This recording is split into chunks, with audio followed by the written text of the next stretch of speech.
Good morning, everyone. Welcome to Talking Horses. Sarah Albadwi and Andy Serling as we get ready for our, I think it is like the Claiming Starter Championship. There's some name for it. I wrote it down, sorry, in my office and didn't bring it up. Anyway, we got a lot to talk about. We don't have a lot of time to do it, so we'll head over to NYRA Bets. Use the promo code CUP25. Give you a free $25 bet for the Breeders' Cup along with the $200 deposit match bonus. What else do we have, Eddie? Take your time. 10 times loyalty points in Keeneland today, if you get loyalty points. What else, Eddie? 10% exacta bonus at Santa Anita. Opt in for that as well. We have a cross-country Big Five. If you like the jump races, this is the bet for you. 2 at Keeneland, 2 at Far Hills. We'll be showing Far Hills on America's Day at the Races, as well as our Sands Point race number 7. That starts at just after 3 o'clock. And today's show is going on from 12 to 5:30, covering the action here as well as Far Hills. Well, we have the prerequisite 2 scratches in the first race. Scratch it down to 4. The 2 favorites are in there. And as we show the Big Calhouna, who I believe you have on top and I have second, she is the controlling speed now with the scratch of Problematica, and she's going to be tough to beat. Right. I think her job gets a little bit easier. Not that it wasn't already going to set up for her well in a spot like this, where she just seemed to have the fastest recent races in this field. But with the scratch that you mentioned, she does look like she's going to be one that's pretty comfortable getting forward position in here. And I just think overall, she's been consistent and she's been facing some better horses as of late. I don't mind this like cutback too for her either. They're going the 6.5 furlongs. And while I think that Grammy Girl might be a threat to try to be forward, she is the one that's cutting back in distance and maybe could be best forward when she's going a little bit further. Yeah, in a small field, we'll see how much distance there is between them. I thought Grammy Girl's last race was better than the race by the Big Calhouna, so I picked her, but I don't really have a particular feeling about one or the other. I think one of these 2 horses is going to win, and by post time, they likely will be the 2 favorites in race number 1. Race number 2, fortunately, we don't have any scratches in race number 2. Take a look at Acoustic Avenue. We both have second. He's just been in very, very good form for Linda Rice, and I'm not against him. I put him second, as did you. I don't see any reason to take a big stand against him.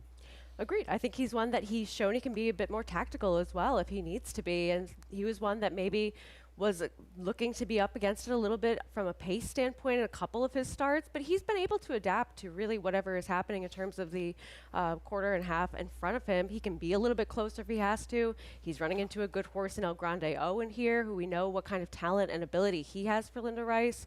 His last 2 races are outliers in terms of his Beyer speed figures, but he's had that progression to get there, so they don't really show up to me as much of a red flag when he's been able to also run 2 of them consecutively. You've taken Barksdale, who probably is the speed or stalking speed over River Dog in this race. I'm not sure what to do with this horse claimed away from William Walden. I have reservations on him, but he could be in a good tactical spot. He's kind of a hit or miss type, where we saw that race where he just did not get out of the gate at Saratoga, and that was completely over for him, so I don't want to hold that against him too much when he was coming in second off of the layoff. Then he's able to get to the lead, he wins, he's facing easier company over a sloppy sealed track. Last time out, I thought the pace was honest in that race, and it was one that started to come apart in the later stages, so maybe there's a little bit less pace in here, and he finds himself in against some company that's a little bit more to his liking. Yeah, we'll see. I mean, the 2 is supposed to go. I don't really trust him, though I can understand the argument for him.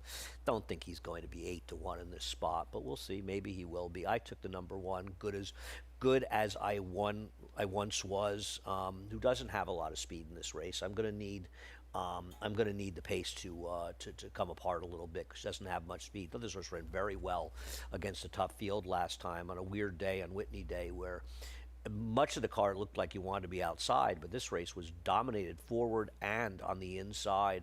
I thought he's in good form. I know he's claimed delay from Linda, coming back in a bit of a rest, but I thought his last race was pretty good, and I took him as an alternative to Acoustic Avenue, who probably is the horse to beat, but probably will be a pretty short price. Race number 3, Weightless got scratched out of this race. We'll take a look at the horse we both have on top, Double Your Money, coming out of the Greenwood Cup at 1.5 miles.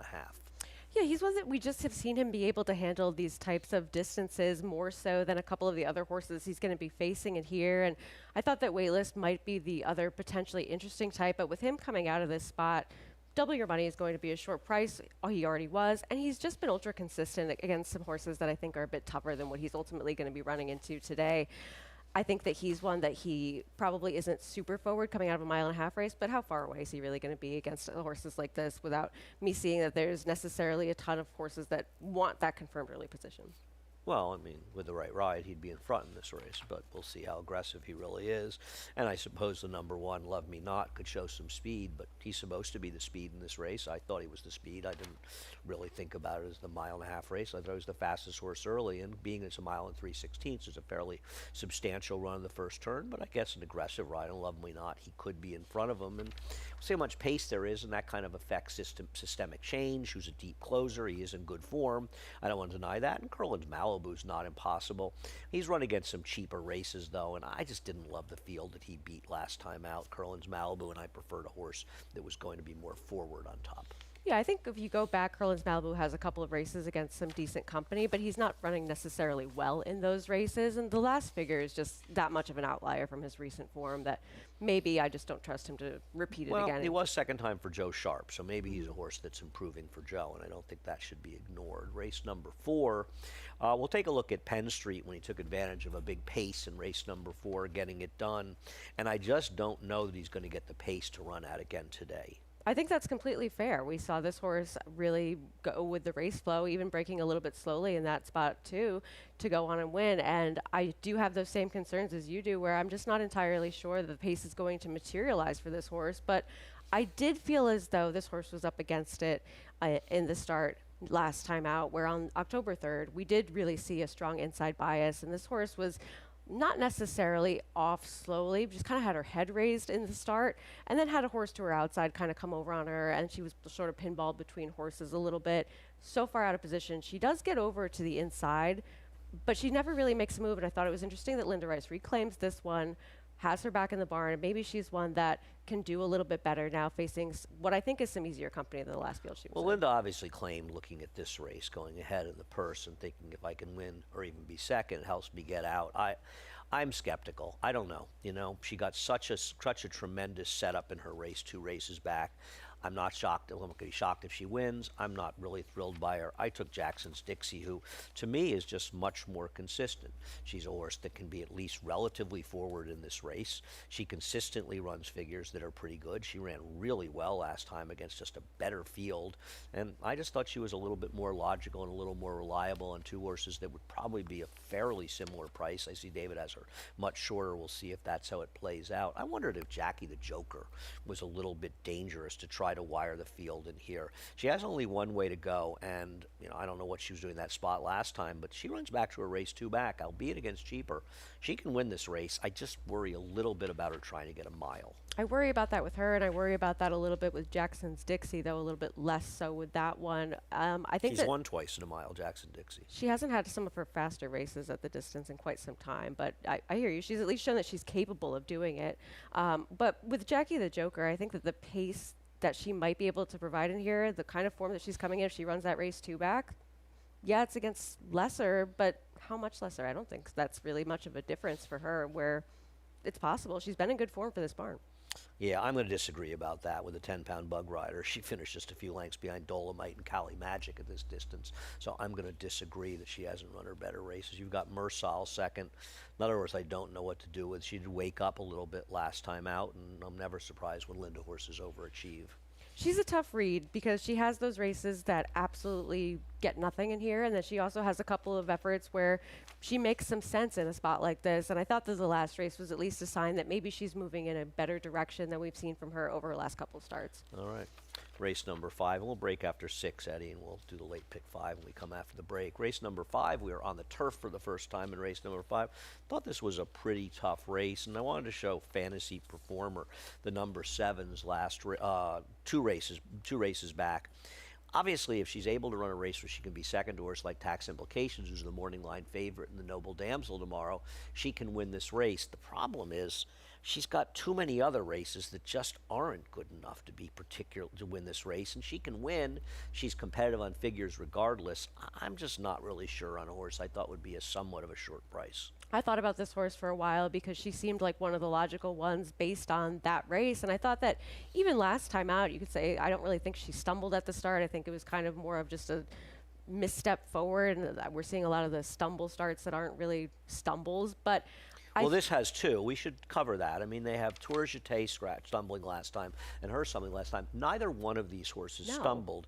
And I don't really know what's going on with the chart calls around here because they used to be the most top-notch chart calls in the industry. We're seeing this a and lot. now we're seeing a lot of nonsense. And I'm noticing a lot of it is about things happening out of the gate. And it's beginning to make me paranoid. And I'm not a conspiracy theory guy, but I'm starting to wonder if the chart caller is trying to make some sort of statement about what goes on at the gate that simply isn't true. And if you're going to tell people that things happened, they should happen, and they didn't happen with either of these two horses. And I don't This is care not the that you first waste time my either. meaningless time in watching replays of things not happening, but this crap is happening way too often, and it's starting to feel like it's something to do with saying something about the gate crew. I could be wrong, but I don't think I feel like often when it seems like conspiracy, it's often incompetence, and so it's also possible that somebody just doesn't understand what a stumble actually looks these like. guys know better than that, and this is nonsense. Either would be concerning, but we agree that neither of these horses stumbled They didn't out of the gate because they didn't. They didn't happen. You watch the race yourself. Yeah. You disagree with me? Tell me on Twitter I'm wrong. There's a little step out of the gate where it's maybe a little bit awkward, but there's no stumbling happening with either of these horses. None whatsoever. Now, I think in that race, though, Tour Jeté actually ended up running a little bit better than Fantasy Performer, but I wasn't in love with either of them coming out of there. I think that this might be a little bit of a tougher group. I don't agree. I think No? I think Immensitude would beat this field by a city block. So I don't agree with that. And I think Tour Jeté not only ran well for Fernando off the claim, she should have won two back. She got a horrendous ride two back and should have won. And I think her form has been pretty good. Now, I don't know how long she holds it being claimed from Bill Morey, as much as I respect Fernando, but I just thought she was the best horse you've taken tuck check, excuse me. Yeah, I thought this horse actually was in a spot where she was running okay last time behind Stamp of Approval. She's shown that she can at least handle being on this circuit with that last start. And I think that before that, she was in a stakes at Monmouth, and I don't want to hold that right against her too much, where she was forward in there, running behind a horse that's very talented in Breath Away. And I think that a lot of her other efforts have just shown that this is a logical step forward for her, where maybe she's one that she needs to get a little bit more position than she did last time, and she maybe needs to get herself in the clear a little bit sooner. But I thought that she really outran her odds in that last start. Yeah, I have mixed feelings about her last race. Oddly, breaking a step slow kind of helped her in there because it got her to the rail. I thought she got one of the all-time great rides by Manny Franco last time. And while she was held up a little around the 5/16 pole to the quarter pole on the inside, it was more important that Manny saved all that ground in that situation. And yeah, she may have well run the best race in the sense that Stamp of Approval was able to wire the field in there.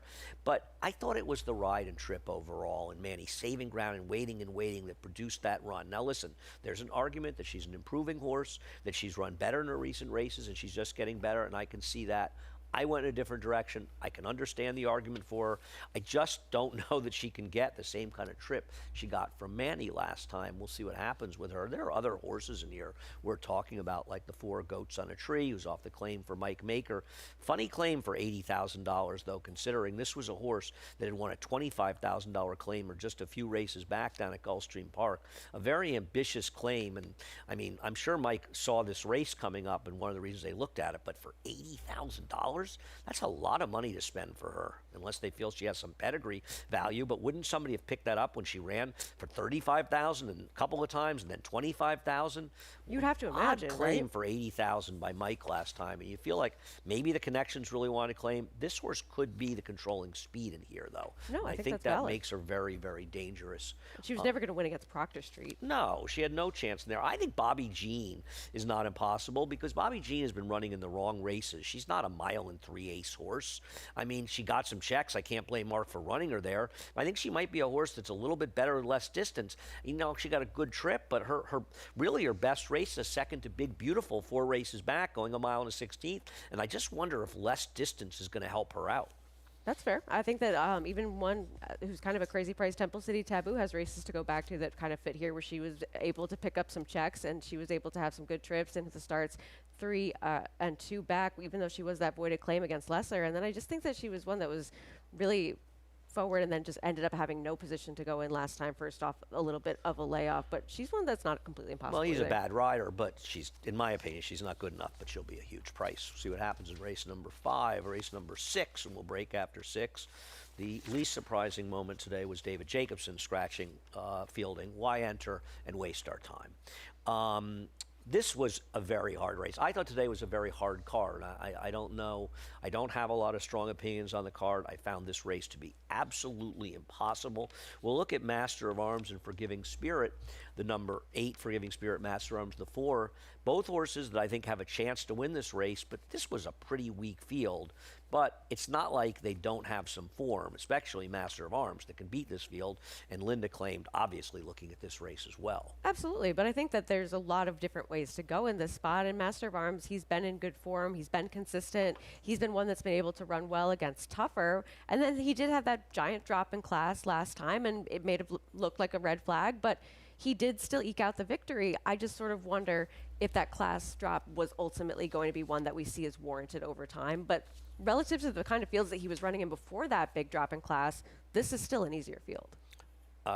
Well, I don't know. Yes, the back races. I don't know. You know, I put him second. I found him very hard. Same as you. What did I miss with Great Richie M? He was one of the horses I did not like in here. Yeah, But I think, I'm not really shocked by anybody winning. I mean, he's coming in off of short rest, but we hadn't seen him for a little bit. And I just like that he's going to a barn that maybe he can revitalize some of the form that he had a couple of starts back where he was in those tougher spots. He was coming from further off the pace in that race at Saratoga that he won, yes, for the $20,000 tag, but then he was also a horse who was able to sit a little bit closer in the start before that. He has good form coming in. I thought that the race last time was just controlled on the front end by a horse in Gatsby who... But he was passed. He was passed for second, basically, by Riyadh Moon, who was back in last. So I don't know. You know, Yeah. I feel like this horse has been through the mill. Flying P, then start with Atris. I just wonder if he's a horse. And listen, with the Nodas, they're totally hit or miss for me. They've had some horses that have dramatically improved. They had one the other day that did well, but they've also had a number of horses they've taken over that they have done lousy. So I don't know what to do with them. I'm scared of them because they're dangerous for moving forward. I originally thought J.D. Factor, I was going to pick him in here. Same. He has speed. There's a lot of speed He's in great here. form. I just don't love him at a 5.5 furlong race. As far as Sagamore Mischief, I mean, I guess even though I think speed was a little bit of an advantage last time out, you know, I felt like it was a better field.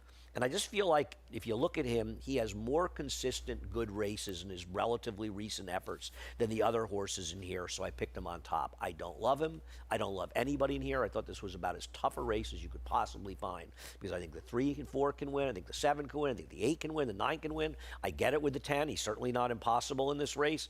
And it just feels like there's so much going on in here. It's a question of who do you really trust or who don't you trust? And I just have no idea which one of these horses is going to show up with a good race today. I ended up handicapping this race last in the card because I just looked at it and was like, maybe not yet. It was a very tough race. 5 to go, including the non-starter. The Sands Point is next. We'll take a quick break. The Cup is calling at the Breeders' Cup with Naira Bets. Download the Naira Bets app or sign up at nairabets.com to get a $25 free bet and $200 deposit match bonus today. Watch live horse racing, get expert picks, and boost your bankroll with lucrative promotions. Play the Breeders' Cup World Championship with Naira Bets. New players sign up now to claim your $25 free bet and $200 deposit match only with Naira Bets.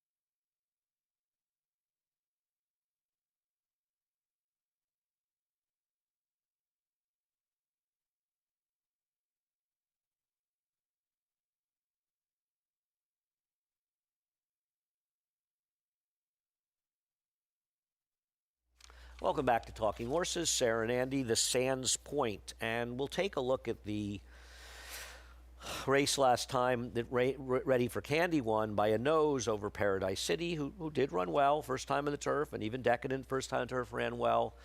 I don't think either of these horses ran nearly the kind of race that the winner ran. This horse was wide the whole way, without cover, made the first move, the race collapsed. They were kind of sucking up with good trips. I'm not trying to knock them. They ran okay. But, geez, I think Ready for Candy ran much better than they did. I'm actually was very impressed by this horse and be interested to see what she does going forward, whether it's here and going towards next year. I think she's a pretty good horse. You liked her there. I wasn't a believer. I'm clearly convinced after that race where she absolutely ran better than the others that are coming out of there. I thought that all the points you said about her having the wider trip, making the first move, the pace started to come apart in the later stages. Both of the horses running behind her were able to save ground and sort of come up the rail and then switch out. I think that she's just one that showed that the race where she ended up winning and that Beyer speed figure that she had with that 87 wasn't a fluke, even though she did regress a little bit, earning an 83 for that winter. I think she ran better last time Yeah. than she did breaking her It was maiden, a where tougher she trip. controlled in the front end. You've got the one Boca Queen second. What am I missing?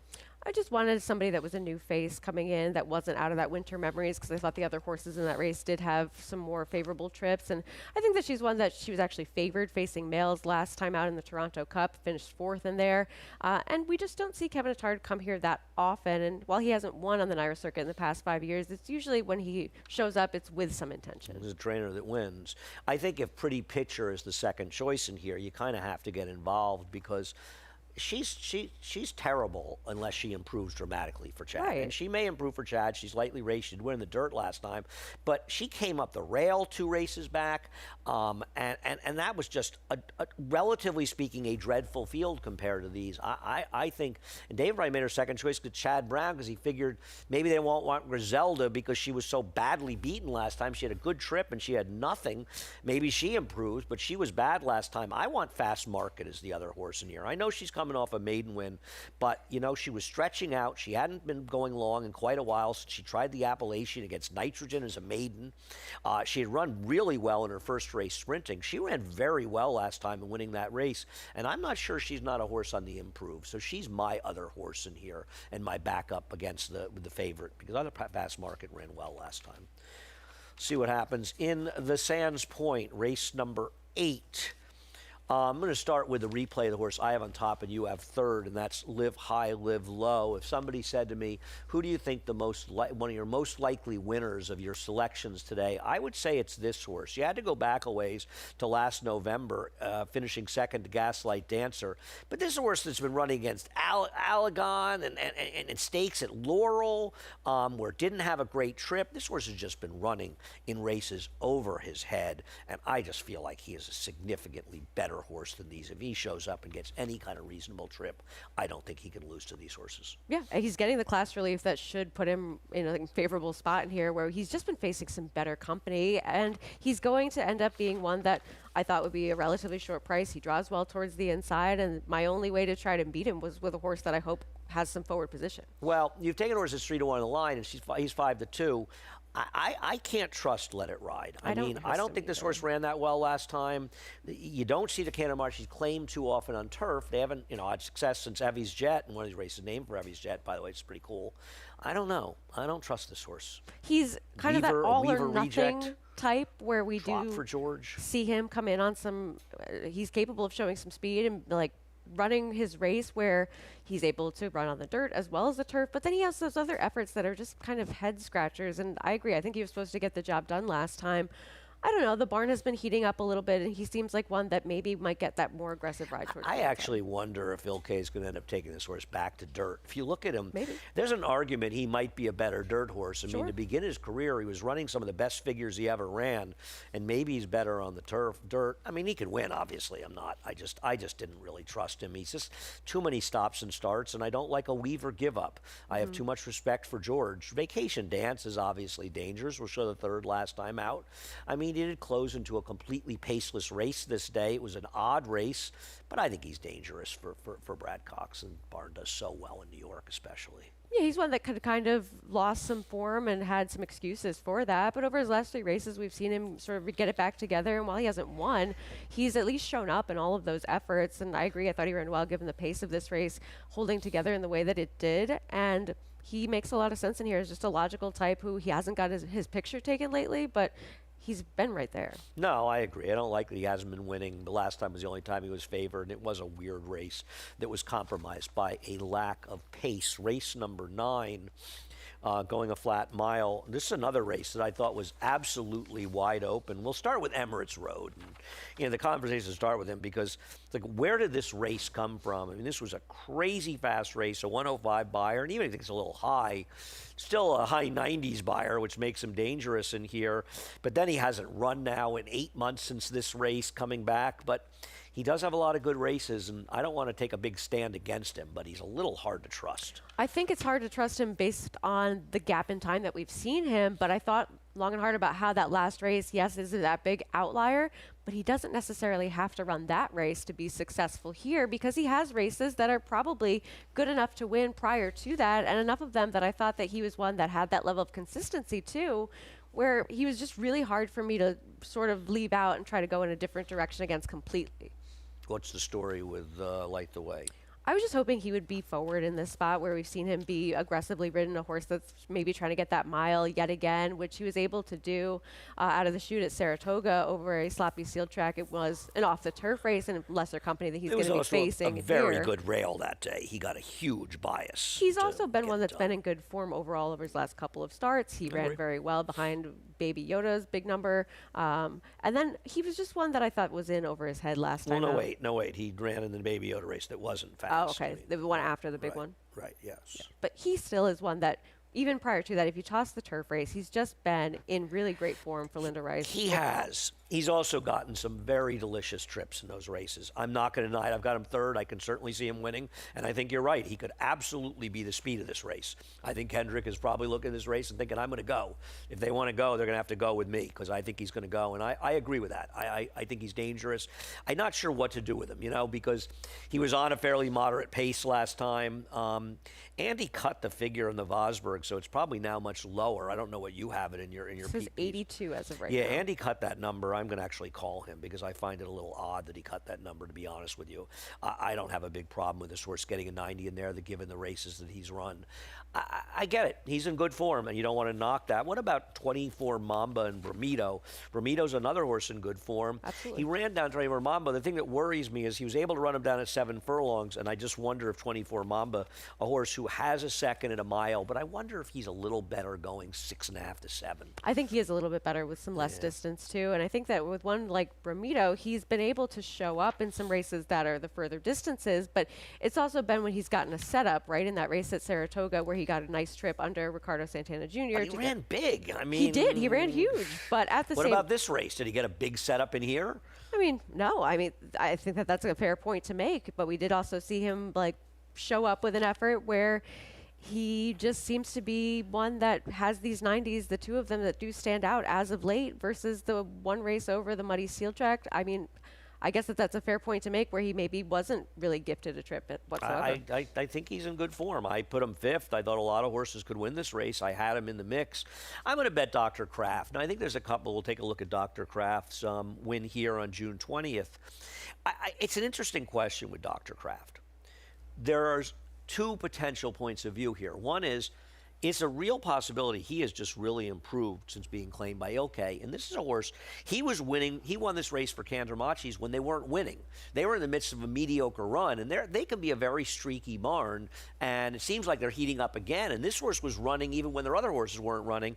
Or the argument is, maybe he got better going 2 turns. Maybe all along he's a horse that's wanted to go in 2-turn races and not the 1-turn races. I always thought he was more of a 1-turn race. It turns out he's been more proficient. But given how well he ran in the first race off the claim for them, an improvement over his other races, I'm just wondering if he's gotten better for the Cantermachis. I don't love him, but he's in good form, and I at least thought his price would be decent enough in a race that I just thought was wide open. I put him on top. I agree. I have him second. I think that he's one that wasn't necessarily that winning type either, but we've seen that really change over the past couple of starts Oh, for where sure. he's been in this barn and had some time there, and I can toss the commentator. I like that he's been more forward and still gotten 2 victories back to back. I don't think he ran badly in the commentator. He had no chance against those horses. True, yeah. I mean, I think he actually ran pretty well in there. I'm not sure that effort doesn't give him a chance here. He'll be a price. It's a tough race. This is actually a really good race. We'll see what happens in race number 9. Race number 10 is on the turf. I'm going to start with Risk Manager, who's in good form for Mike Maker. Showed the race at Kentucky Downs last time. I mean, he is not a horse who has any speed, though Flavien is great with these kind of horses, at least finding a way to get some kind of position. Flavien gave what I think was the worst ride he's ever given in New York yesterday on that favorite for Rick in the 7th race yesterday. That's one of the few times I ever saw Flavien get a ride. I thought, boy, that was a bad ride. Engaging with the pace. Everybody's allowed. I mean, everybody's allowed. Nobody's perfect. Nobody's allowed. I think he just gets so used to the fact that he rides so incredibly well all the time. It's surprising when he does something you think is kind of dumb. And I thought he was surprised. Maybe Rick told him he wanted to be super forward. This horse is in good form. I didn't pick him on top, but he's in great form. Yeah, and I think that, too, the race that he was in, 2 back, where he was coming from much further off of it, the pace was a little bit more honest in that spot. But I thought that he showed that he's at least somewhat adaptable with less pace in that race at Kentucky Downs, where he had to have a little bit more position. Even though he was 8th early on, he was still only a couple of lengths off of those front runners. So he's one that I think can adapt somewhat if the pace doesn't materialize ahead of him. And I think you make a great point about Flavien overall finding the right kind of spot for these horses. We should talk about the race, and we'll talk about Tut's Revenge, who you picked on top. I didn't show this race. He was the one that was fouled in there. My one concern with that race, and I agree, he's the one that I want out of that race. I just wonder, the entire field was around 2 lengths apart in there. And I know Belluni's better than that, but he was bad. Maybe he'll run well for Jorge off the claim. I just wonder a little bit overall about that race. And frankly, I don't know. I mean, originally I kind of thought I wanted the 5 out of there, but I wonder if Son of Birch gets better with more distance. He's one of the horses that could win. You've got the 2 on top. I thought that the 2 could just be forward in here. Tut's Revenge, a horse who he was facing some tougher company in his prior starts before coming in off of that layoff last time. And I thought that he at least showed that he was able to run a bit in a race where, yes, everybody was finishing close together, but it seemed as though they did have those intentions to have forward position with him. And he showed that he can at least do a little bit of running where maybe stepping into a field like this is not so much so outside of his wheelhouse if he gets back to some of his prior efforts, which were against some better horses. Yeah, no, I think he can be the speed, and I agree. I think he's very dangerous with Ricardo. It's not like Ricardo's looking to take him back. I think it's a little bit problematic because the other potential speeds are outside. True. So I think any of the riders, Franco on Wally World, Silvera on Legree, and Savacci on Conman, I think they have to be a little aggressive for position. Now, they're outposted by him, but I just wonder a little bit if you'll see at least 1, if not 2 of them be aggressive enough to put some pressure. But I agree with you. I think he's very dangerous on the front end. I picked Highest Distinction. I'm going to go back and look at the race 2 back. I think he runs this race 2 back. He doesn't have to be as far back. He can win this race. He's got good races. He's got faster races than these. And, I mean, I don't know what this rider was doing on him last time, but whatever he was doing wasn't working. Was minimizing his chances. I understand that he's not a speed horse, but there was no reason to be as far back as he was in that race. And he just gave him absolutely no chance in a paceless race that was dominated towards the front end. And I'm hoping with Sammy Marin coming on, he can at least be a little more forward. He's not a forward horse, but not be so completely compromised. He drew well on the inside. I like the rider change. And that race we showed 2 back, I just think is good enough to win this race. And fair enough price. But this is a super, super competitive race. Absolutely. I mean, even, Fuerteventura off the claim for Maker. It's not like he doesn't have races that give him a chance to win this race. He's got some fast races. I just don't know how much I trust him. And I don't know that we've necessarily seen them as of late, but he does better when he's forwardly placed too. I don't know that he necessarily is going to be. Who knows? Yeah, I mean. Who knows? Listen, Robbie Falcone may tell Kendrick with Son of a Birch, a horse that used to be a sprinter, that maybe he disagrees with Tom and he thinks this horse should be more forward. And maybe he's not wrong. If he was mine, I might try to put him more forward, especially because there isn't that much speed in this race. See what happens. Race number 11, I thought the card closes very, very strong. These last 3 races are big fields and they're wide open races. We'll start off talking about, is it Sinani? Kinane. Kinane. I only know because I asked Maggie for a voice I know. Well, memo she's not one here. time. This is his. What are we showing here? This is his race last time, finishing third. And there's no question this horse got caught in traffic badly Absolutely. down the inside. Manny just got unlucky here. Yeah, I think that this wasn't necessarily a ride where it was so much so anybody's fault, but when you're in a spot like that, there's nothing you can do about it. And so I think that this horse was ready to make that move, was a shorter price in that race, and just had a little bit of bad racing luck where I think that this It's one can be logical. forward yet again in here. He's just a logical horse. I mean, there's no question. We'll show the horse that you like last time, Blossoming Erudite, and obviously was very impressive. My problem is twofold with this horse, Sarah. You got it 16 to 1 last time and got a very delicious trip, basically saving ground on a good rail behind a speed that went too fast early, and you missed the boat at a big price last Oh, time, but for she sure. can obviously win. I think that looking at her overall sprint races on the turf, she just has the form where, looking at the trip that she got last time, I don't want to just say it was a function of being with the racetrack and also getting that nice trip. Now, the price is the thing that's not going to change, right? Where you did get her at that 16 to 1 last time, and she was a big price when she won here in a turf sprint prior to that as well. I just thought that she was one that would have some forward position, and she has a good record here when you isolate those turf sprints. No, here. I don't have a problem with her. She can certainly win this race. I just feel like she's a last time was the time. The two horses that interest me were Strictly Taboo and the number 3, Tien. I'm not sure of pronunciation, but Strictly Taboo, I think Strictly Taboo just got absolutely buried in the race that we showed last time, that we just showed. This horse was completely buried on the inside, and Joelle never had a chance to get out and do any running. And she has shown She's that better she's than capable of running better than that. Now, she's a hit or miss type too, and doesn't have much reliability, but I think that she'll run a lot better in this race, which I think has a little bit more of a contentious pace. Carey can go. I think my horse can go, and as far as the end, she's been running against much better horses, and I think her last race is a better race than it looks because they were just a better field. The pace was fast, and I think she's actually run okay, and she's getting class relief. These are easier horses than she's been running against since she came over from Europe. And I think the Blinkers experiment, they saw that she got engaged with what was a fast pace and ultimately faded in there. So they come right back off, and she's been able to run much better than that start last time out. The only blinker changes I like are blinkers off, not blinkers on. Anyway, Sarah, thank you so much. Thank you for watching. Head on over to Naira Bets, use the promo code CUP25, and we will match the $200 initial deposit and give you a $25 bet for the Breeders' Cup. We have a 10 times loyalty points opt-in for this at Keeneland. We've got a 10% exacta bonus at Santa Anita. If you're playing Santa Anita, opt in for that as well. We have a cross-country pick 5. If you like the jumps, this bet's for you. 2 on the jumps, 2 at Keeneland, and 1 here in the Sands Point. Not covering the Raven Run, which is quite a war. You had a great winner in the QE2 last week. Who do you like in the Raven Run? That's a tough race. Oh, man, I don't think I can go back to back with that one. But I think that I would give Delightful Claire another chance, but it's a super contentious field. Yeah, I was talking to my friend Nick Tamaro, who makes the line there, who's actually doing a really good job this year, despite what you read on Twitter. But then again, what you read on Twitter about horse racing is normally the opposite of the truth.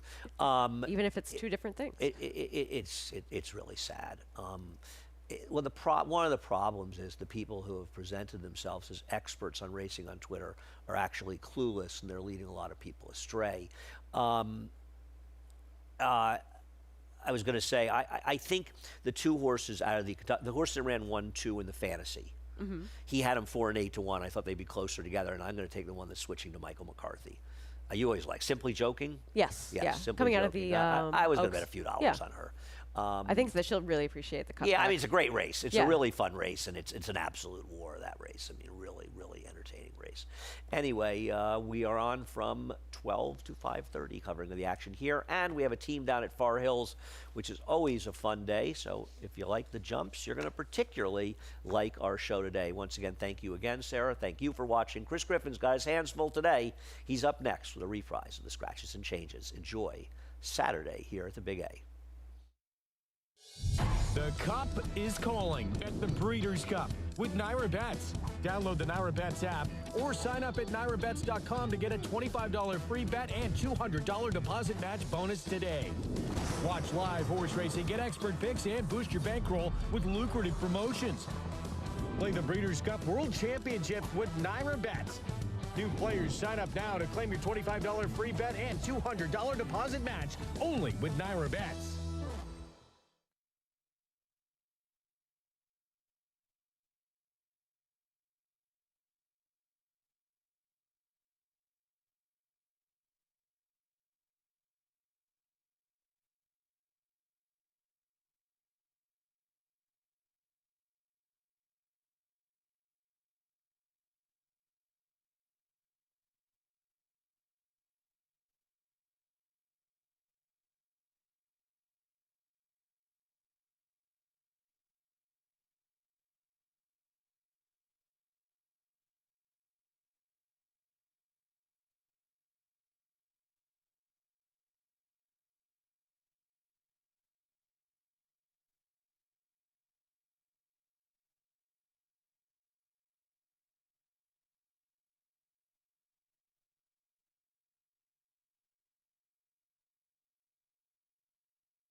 Hello, ladies and gentlemen. Welcome to Belmont at the Big A. At this time, we ask that you please rise, remove your caps as we honor America with the playing of the national anthem.